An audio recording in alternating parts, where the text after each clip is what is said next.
की हे जे देशामध्ये सध्या एक प्रकारची अराजकतेची परिस्थिती निर्माण झालेली आहे, याला आळा घालण्याकरता म्हणून तूच खऱ्या अर्थानं मतदारांना सद्बुद्धी दे आणि मतदारांच्या मनामध्ये एक बदल घडवण्याची ताकद दे। आणि त्याप्रमाणे आई जगदंबेनं महाराष्ट्रामध्ये आणि देशामध्ये बदल घडवण्याकरता, परिवर्तन घडवण्याकरता म्हणून महाविकास आघाडीला 30 जागा दिल्या। प्रयत्न सर्वांचे असतात, कष्ट सर्वांचे असतात, मेहनत सर्वांची असते, पण शेवटी करती करविती करता करविता तोच असतो। ही श्रद्धा आमची आहे आणि पुन्हा एकदा लवकरच विधानसभेच्या निवडणुका होणार आहेत आणि या विधानसभेच्या निवडणुकीच्या पार्श्वभूमीवर माझे पक्षप्रमुख आदरणीय उद्धव बाळासाहेब ठाकरे यांनी कोल्हापूर, सांगली आणि सातारा या 3 जिल्ह्यांची संपर्क नेता म्हणून मला जबाबदारी दिलेली आहे आणि ही जबाबदारी आणि या जबाबदारीतून माझ्या हातून काहीतरी पक्षाला ताकद मिळावी, आम्हाला यश मिळावं याच्याकरता म्हणून हा माझा दौरा आहे। 12 तारखेला अधिवेशन संपलं, आज मी इथे आलो आहे आणि म्हणून या दौऱ्याला प्रत्यक्षपणे सुरुवात करण्यापूर्वी आई जगदंबेनं आम्हाला ताकद द्यावी, आम्हाला यश द्यावं, आम्हाला बळ द्यावं आणि जनता जनार्दनाचा आम्हाला पाठिंबा मिळावा, अशा प्रकारची प्रार्थना करण्याकरता म्हणून आम्ही या ठिकाणी आलेलो। ठाकरे गटात व्यक्तिशः ठाकरे गट किती जागा राहणार? कोल्हापूरच्या सुद्धा लोकांनी जोर लावलेला आहे 10च्या 10 जागा द्या वगैरे म्हणून। ठीक आहे, कोल्हापूरमध्ये 10 जागा आहेत, त्यामध्ये 5 जागा ह्या आम्ही लढवणार आहोत, मागणी आम्ही करणार आहोत आणि त्या 5 जागा का मागणी करणार आहोत हे सुद्धा जनतेनं समजून घेतलं पाहिजे।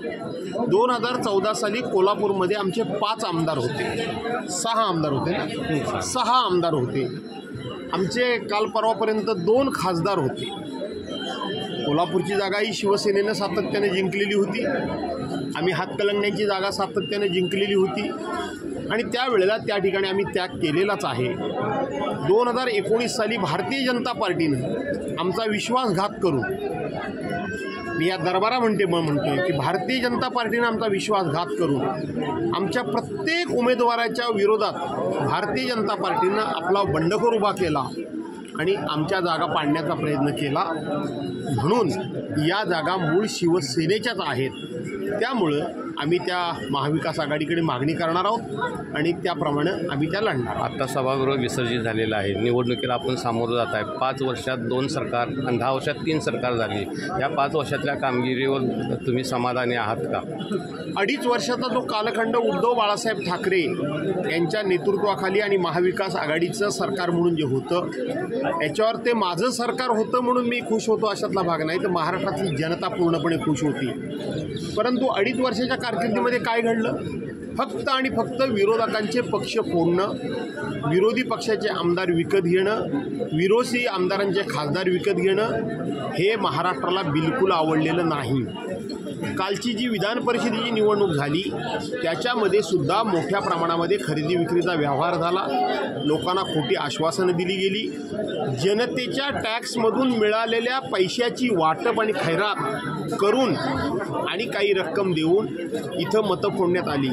त्यामुळं या फोडाफोडीच्या राजकारणाचा वीट हा महाराष्ट्राला आलेला आहे आणि म्हणून ज्यांचे 23 खासदार होते त्यांना 7 आणून महाराष्ट्रामध्ये त्या जनतेने, या महाराष्ट्रातल्या जनतेने ठेवलेलं आहे।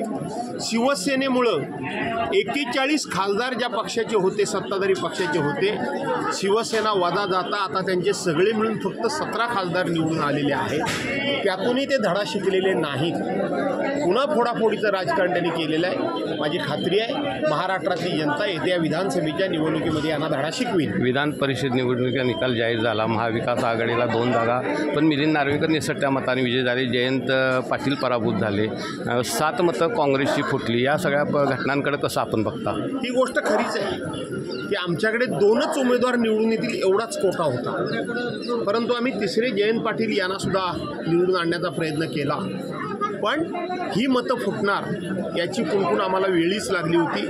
त्यामुळं 2 जागा ह्या आमच्या निवडून येणारच होत्या, त्याप्रमाणे त्या 2 जागा निवडून आल्या।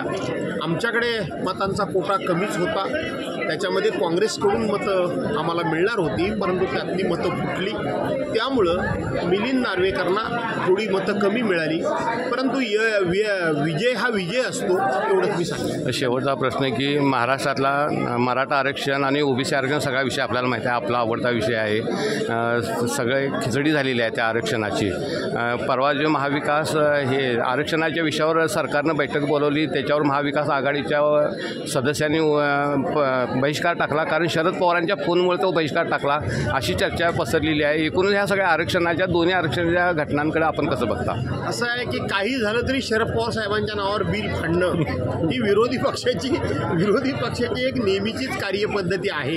ही विकृती आहे. कार्यपद्धती म्हटलं तर विकृती आहे. प्रश्न असा आहे की राज्याच्या मुख्यमंत्र्यांनी छत्रपती शिवाजी महाराजांच्या पुतळ्याला किंवा पायाला हात लावून शपथ घेतली, त्यावेळेला विरोधी पक्षाला विश्वासात घेतलं होतं का? मनोज जरांगे पाटलांना 13 तारखेपर्यंत तुमच्या आम्ही सगळ्या मागण्या मान्य करतो हेच जेव्हा मुख्यमंत्र्यांनी सांगितलं, त्यावेळेला विरोधी पक्षाला विश्वासात घेतलं होतं का? वाशीपर्यंत म्हणजे कृषी उत्पन्न बाजार समितीपर्यंत, वाशीपर्यंत, मार्केटपर्यंत मराठा समाजाचा मोर्चा गेला. आणि आता मुंबईमध्ये येऊ नका, आम्ही तुमच्याकरता तात्काळ तुमच्या मागण्यांचा GR काढतो हे सांगितलं, त्यावेळेला विरोधी पक्षाला विश्वासात घेतलं होतं का? अर्थात विश्वासात घेतलं नाही म्हणून विरोधी पक्षानं विरोध केला का? नाही. विरोधी पक्षाचं म्हणणं तुम्ही सरकार चालवतात, सरकार म्हणून त्यांना जे आश्वासन देतात ते आश्वासन पूर्ण करण्याकरता आमचा पाठिंबा आहेच. ही सगळी आश्वासनं देताना तुम्ही विरोधी पक्षाला कधीच बोलवलं नव्हतं. मग हा फार्स कशा करता? तो फार्स होता विरोधी पक्षाला बोलवायचा, तो फार्स होता की तुम्हाला त्यांना फसवायचं आहे. त्या फसवणुकीमध्ये आम्हाला सुद्धा तुम्हाला भागीदार करून घ्यायचं होतं. याचा खुलासा फार महाराष्ट्रामध्ये झाला नाही, आमच्याकडून तसा व्हायला पाहिजे तसा. आणि म्हणून त्या पापामध्ये आम्हाला तुम्हाला भागीदार करून घ्यायचं होतं फसवणुकीच्या. आम्ही त्याच्यामध्ये यायला तयार नाही. अधिवेशन चालू आहे, अधिवेशनामध्ये या, अधिवेशनामध्ये चर्चा करा, तिथं आम्ही आमची भूमिका मांडू. ही आमची भूमिका होती. परंतु सरकार हे लबाड आहे, सरकार हे खोटं बोलणार आहे, सरकार हे मराठ्यांना पण फसवत आहे आणि ओबीसीला पण फसवत आहे. हे भर सभागृहामध्ये मी सांगितलं आहे. आणि म्हणून आम्ही आमच्या पक्षप्रमुखांनी सांगितलं आहे की तुम्ही सर्वमान्य तोडगा काढा, म्हणाल तिथे आमचा तुम्हाला पाठिंबा आहे. इथं फक्त आणि फक्त बैठकीचा सिलसिला नको. त्यापूर्वी पण आम्ही बैठकीला गेलोच होतो, तेव्हा काय आम्ही विरोध केला होता? सभागृहामध्ये 2013ला काँग्रेस राष्ट्रवादी काँग्रेसनं पहिलं आरक्षण दिलं, त्याच्यात आम्हीच होतो. त्याच्यानंतर उद्धव साहेबांच्या कारकिर्दीमध्ये ठराव 2 झाले. ज्या भारतीय जनता पार्टीनं विरोध केला आणि तालिका सभापती मीच होतो, 12 आमदारांना आपण सस्पेंड केलं. त्या दिवसाचे दोन्ही विषय काढून बघा. मराठा समाजाला आरक्षण देणं, ओबीसी समाजाला आरक्षण देणं, केंद्र सरकारकडे पाठवणं.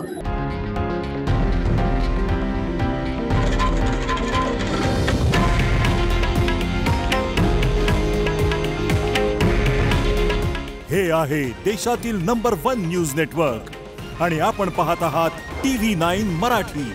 काळजी तुमची, हित महाराष्ट्राचं.